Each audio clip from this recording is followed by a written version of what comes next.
faut à chaque fois trouver un sujet pour oh.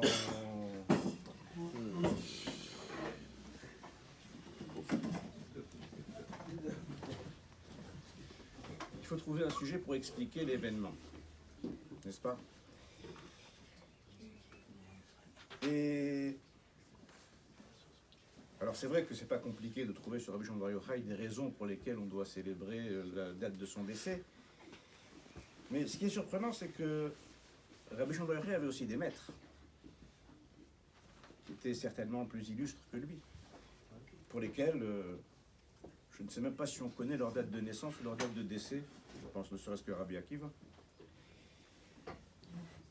Et donc il est évident que lorsqu'on célèbre le décès de Rabbi Shimon Bar Yochai, ce n'est pas que son décès qu'on célèbre, on célèbre un événement beaucoup plus important. Et pour introduire l'idée que je voudrais partager avec vous, je vais vous raconter une histoire que j'ai entendue lorsque j'étais très jeune, donc ça remonte à très longtemps. À la yeshiva, on avait un rave qui s'appelait Rabbi Yankele Galensky, qui faisait le tour des yeshivot en Eretz Israël, et qui un genre de maguide. Et il nous a raconté un jour une histoire qu'il a entendue directement du Rav Zalman Sorotskin, celui qui est le mechaber d'un livre qui s'appelle Oznaim la Torah. Il est né en Ukraine en 1880, il est décédé en Israël en 1966. Un très grand Talmid Chacham. Il lui a raconté une histoire qu'il a entendue directement. D'accord. Qu'est-ce qu'il y a?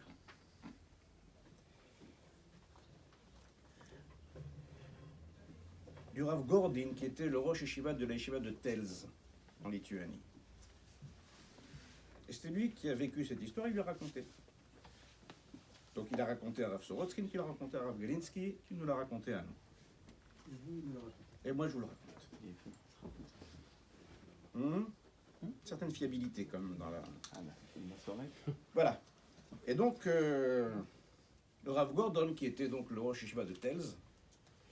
Alors à l'époque, il faut savoir... Alors, le Rav Gordon est né en 1841. Et il est mort en 1910.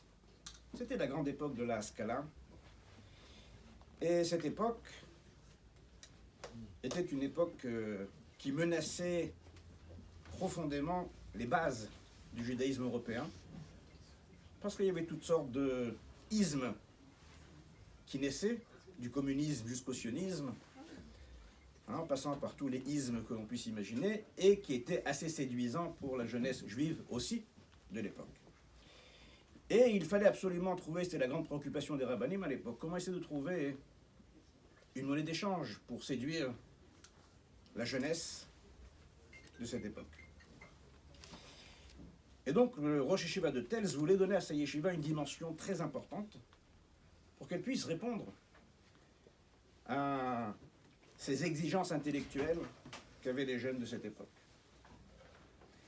Et pour ça, il lui fallait donc beaucoup d'argent pour pouvoir construire une structure, amener les meilleurs maîtres, le cadre le plus attrayant possible. Et donc, un jour, il s'est rendu à Kiev pour rencontrer un très riche donateur. Et lorsqu'il est arrivé chez lui, donc ce donateur s'apprêtait à lui faire un don, comme il fait d'habitude. Il lui a dit non, tu peux ranger ton chéquier, je vais t'expliquer. Moi j'ai besoin, il lui a donné la somme. Une somme très importante, mais vraiment très importante. Et lorsqu'il lui a dit écoute, pas possible.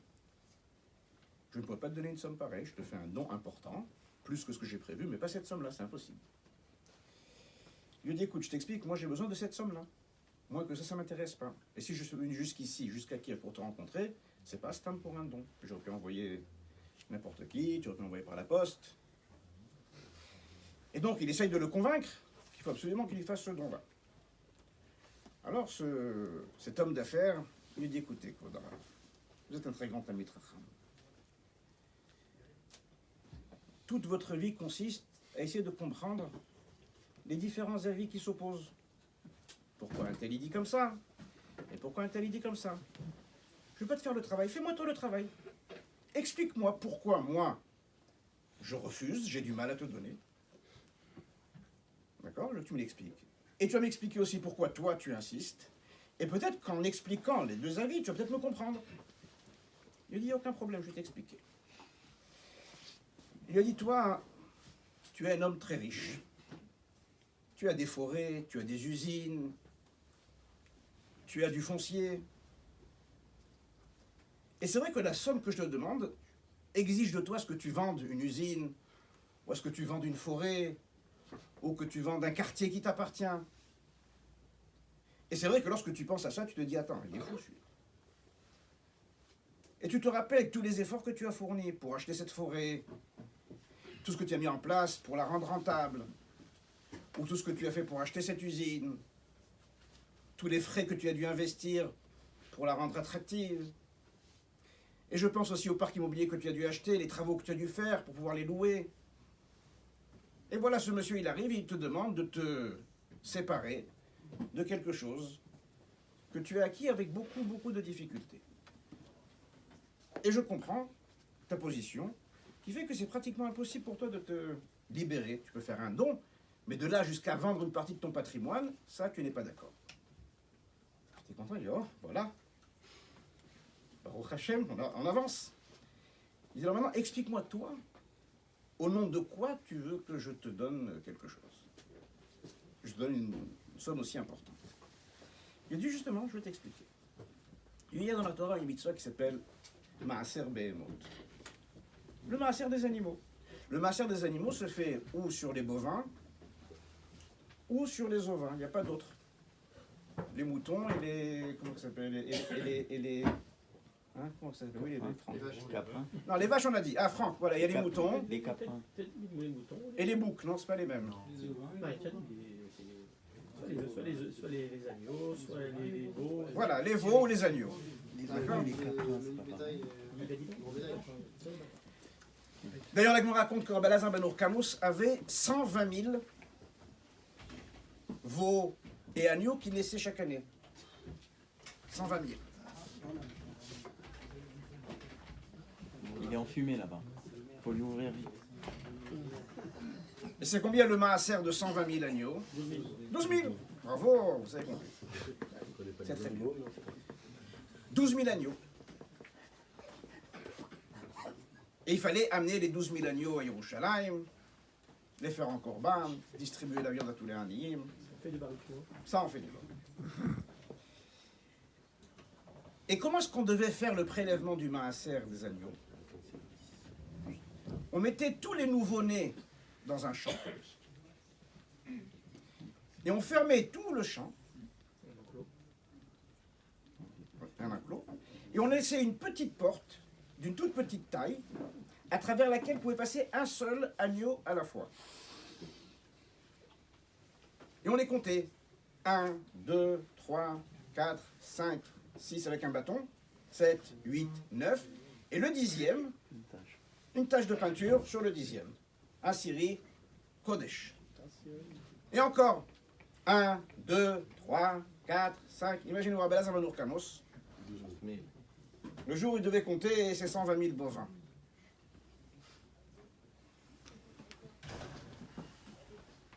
Il dit, c'était quand même un homme d'affaires, Rabbi Elazar ben Urkamus, il avait du travail. Il y a une méthode beaucoup plus simple pour prélever le maaser sur ces 120 000 agneaux. Comment on fait? On compte 12 000, on les donne. Pourquoi faire passer un après l'autre? Pourquoi cette technique? Il y a 120 000, on compte 12 000, on met un enclos, et voilà, et l'affaire est réglée. Et lui, la raison pour laquelle la Torah a exigé, à Akadosh Baruch Hu a demandé à ce que ça se fasse comme ça, c'est pour justement éviter la difficulté que tu ressens toi. C'est-à-dire que Akadosh Baruch Hu te demande d'avoir une perception différente de la situation. Tu passes, tu dis 1, ah, celui-là il est à moi. 2, c'est pour moi. 3, c'est pour le roi. 4, c'est pour moi. 5, pour Salus. 6, pour moi. 7, pour moi. 8, pour moi. Ah, ça fait beaucoup, déjà t'oses plus. 9, pour moi. Bon, allez, 10, pour Hachem. Kodesh. Et lorsque tu prends 9 pour toi, hein, donner 1, c'est beaucoup plus facile. C'est ça la méthode que la Torah a imposée pour que l'on puisse, de manière beaucoup plus réaliste, avoir la facilité de donner. Parce que là, je ne donne plus. En fait, je prends 9 et je laisse 1 à son propriétaire d'origine. Et après, encore une fois, je prends 9. C'est pas je prends 9. Je prends 1 et encore 1 et encore 1 jusqu'à 10. Jusqu'à 9. Et le 10e, je le donne. Des fois, même il arrive qu'à la fin, il n'y a que 8. Ou il n'y a que 9. Alors les 9, ils sont pour moi. Il n'y aura pas le 10e. Il dit voilà 2 visions du monde. Il y a ceux qui s'imaginent que tout leur appartient. Et on leur demande de se délester d'une chose qui est à eux. Et il y a ceux qui comprennent que non. Que rien ne leur appartient. Et qu'on leur fait des cadeaux. On dit voilà, ça c'est pour toi. Et ça aussi c'est pour toi. Mais ça c'est pas pour toi. Ça c'est pas pour toi. Ça c'est pas à toi. Pourquoi je vous raconte cette histoire? Aujourd'hui c'est le 8 mai, n'est-ce pas? Et M. Macron a décidé de rendre hommage à la résistance et à Jean Moulin. Et qui a été mort sous la torture des Allemands, des nazis. Et on se pose souvent la question, qu'est-ce qui leur prend à ces gens-là de renoncer à leur vie et de prendre de tels risques? C'est-à-dire ces gens-là savaient très bien comment est-ce qu'on traite les résistants. Ils savaient très bien qui ils avaient en face d'eux. Ils savaient très bien que si jamais ils tombaient entre leurs mains, ce serait l'enfer. Ce sont des gens qui auraient pu très bien vivre leur vie, allez, ne pas être des collaborateurs, mais des citoyens discrets, qui baissent la tête le temps que la vague passe. Mais non, ce sont des gens qui vont décider de renoncer à leur confort, de renoncer à leur vie, de renoncer à leur petite personne, en faveur de la population, de la communauté. Et à partir de là, je me suis mis à comprendre un peu ce qu'était Rabbi Shimon Bar Yochai. On va se remettre un peu dans le contexte historique de cette époque. L'histoire de Rabbi Shimon Bar Yochai va commencer bien avant, mais je ne vais pas la prendre depuis le début. On va la prendre à partir de la grande révolte contre les Romains, qui va se solder par la destruction du deuxième Beth Amikdash. Donc on connaît un peu l'histoire. Les Juifs en Israël étaient sous domination romaine. Ça commence à devenir pesant pour beaucoup d'entre eux. Et ils ont décidé de se révolter contre les Romains. Il y a eu des conflits internes. Et ça s'est terminé par un très grand massacre avec la destruction du deuxième Beth Amikdash. Rabbi Yochanan ben Zakkai a réussi à sauver les meubles par une négociation avec Vespasien. Et il va construire Yavne. Et on va repartir pour une période de vie sous domination romaine, jusqu'à l'époque de Rabbi Akiva, où on s'est rendu compte que c'était plus possible de vivre sous cette domination. Pourquoi? Parce qu'on voit très bien le résultat de l'occupation romaine, ne serait-ce qu'en Europe. Ils ont réussi à imposer leur culture, leur civilisation à toute l'Europe, et c'est ce qu'ils voulaient faire aussi en Eretz Israël. Et ces Juifs se sont rendus compte que s'ils continuaient à accepter la situation telle qu'elle était, ben ce serait la fin de l'épopée juive dans l'histoire. Et voilà qu'un homme va se lever, Bar Kokhba, soutenu par la majorité des Chachamim de l'époque, certains s'opposaient, et il décide donc de lever une grande révolte contre les Romains, en sachant qu'entre ces deux révoltes, il y avait ce qu'on appelait la révolte de la diaspora. Tous les Juifs qui étaient dans les pays sous domination romaine s'étaient révoltés contre les Romains. Ça s'est soldé aussi par des milliers, peut-être des dizaines de milliers de morts. Les Romains ont compris que les Juifs, ce n'est pas des gens qui allaient accepter facilement ce que les Romains allaient leur imposer. La révolte de Bar Korva commence à réussir, parce qu'il était très bien organisé. Il a fallu que les Romains ramènent des légions d'Angleterre, la 9e légion, entre autres, pour réussir à mater cette révolte. On estime le nombre de morts à 500 000. Et Bar Korva s'est fait tuer.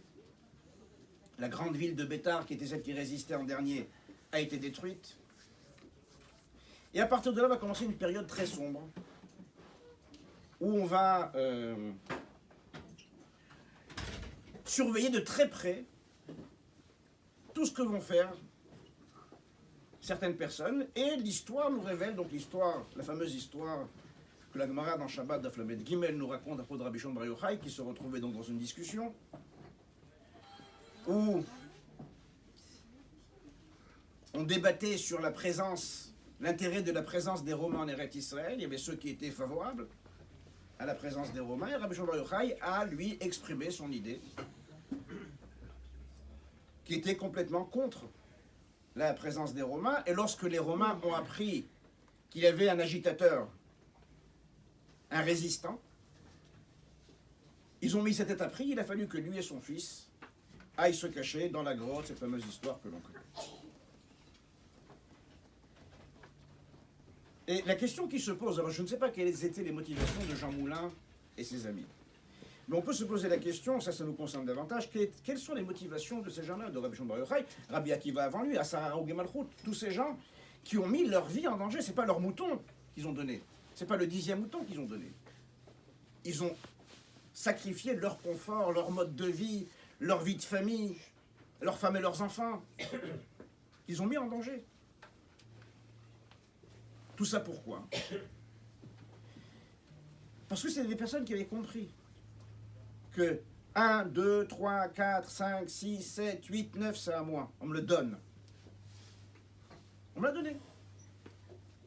Ils comprennent que ce qu'ils ont, c'est quelque chose qu'on leur a donné. Si leur vie de famille, on leur a donné. Le confort, on leur a donné. Leur vie à eux-mêmes, on leur a donné. C'est un cadeau. Un cadeau qu'un Kadosh Baruch Hu a donné à chacun. Et ils savent très bien que ce cadeau qu'on leur a donné, c'est pas quelque chose qu'on donne sous toutes les conditions. C'est-à-dire qu'il va y avoir des circonstances où on va être amené à renoncer à ce cadeau. On sait que lorsqu'il y a une période de Xéra, on va renoncer même au droit de mettre un lacet d'une certaine couleur. C'est-à-dire que si le décret interdit de porter des lacets rouges, alors que c'est le minhag dans la communauté juive de porter des lacets rouges, alors il y a un règle, il y a un vent même pour le lacet rouge. On doit mettre sa vie en danger, sa vie en péril, celle de sa famille. C'est cet état d'esprit qui va animer toutes ces personnes qui, tout au long de notre histoire, vont se soulever. À chaque fois qu'il va y avoir une menace, grande ou petite, sur les autres, sur leur communauté. Et Rabbi Shimon Bar Yochai, c'est l'un des derniers qui va symboliser, en tout cas l'un des derniers dans l'histoire du Talmud, qui va symboliser cet esprit. C'est-à-dire que lorsqu'on célèbre Rabbi Shimon Bar Yochai, on célèbre tous ceux qui auront résisté par leur vie pour nous permettre à nous d'arriver ici aujourd'hui.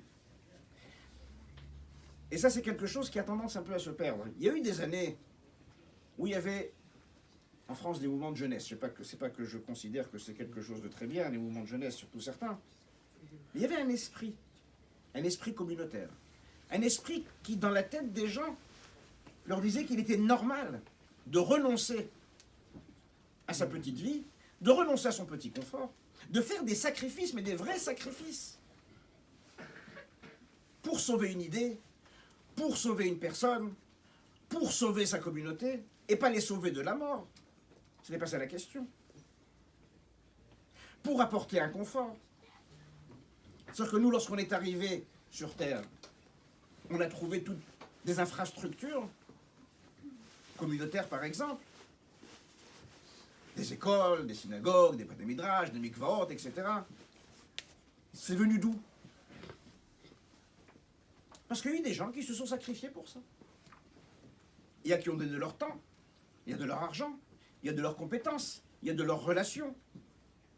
Et des fois, les relations qu'on donne, pourquoi tu me donnes mon numéro de téléphone? Il m'a appelé, il m'a embêté ton... Ah ben, tant pis, oui, c'est comme ça. Je mets en risque une relation.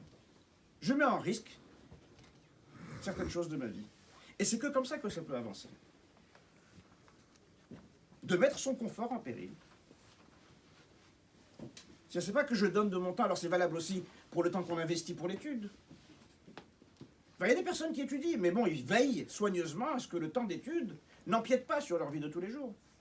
Alors on va dégager un moment, une fois ou deux fois par semaine, sans que cela dérange trop. Et si jamais il y a quelque chose, il y a l'anniversaire de sa femme, ou l'anniversaire de son fils, ou une coupe des cheveux, ou n'importe quoi, ah mais c'est sûr, ça tout de suite, la première des choses qu'on annule, c'est le rendez-vous chez le dentiste et le chiro.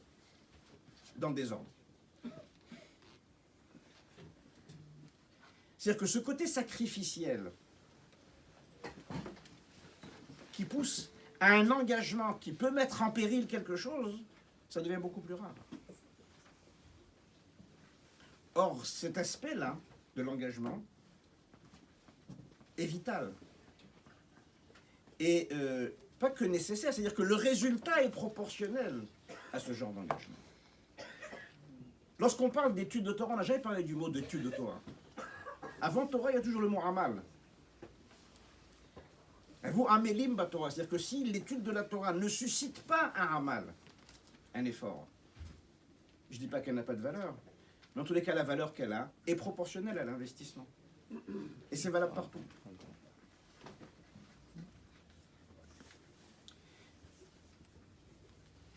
Alors, l'une des conséquences que l'on peut tirer de ça, c'est pour ça que l'Akbar Omer, lorsque Rabbi Shimon Bar Yochai a fait la promesse que la Torah ne sera jamais oubliée du Ham Israël, qu'est-ce qu'il engage dans cette promesse?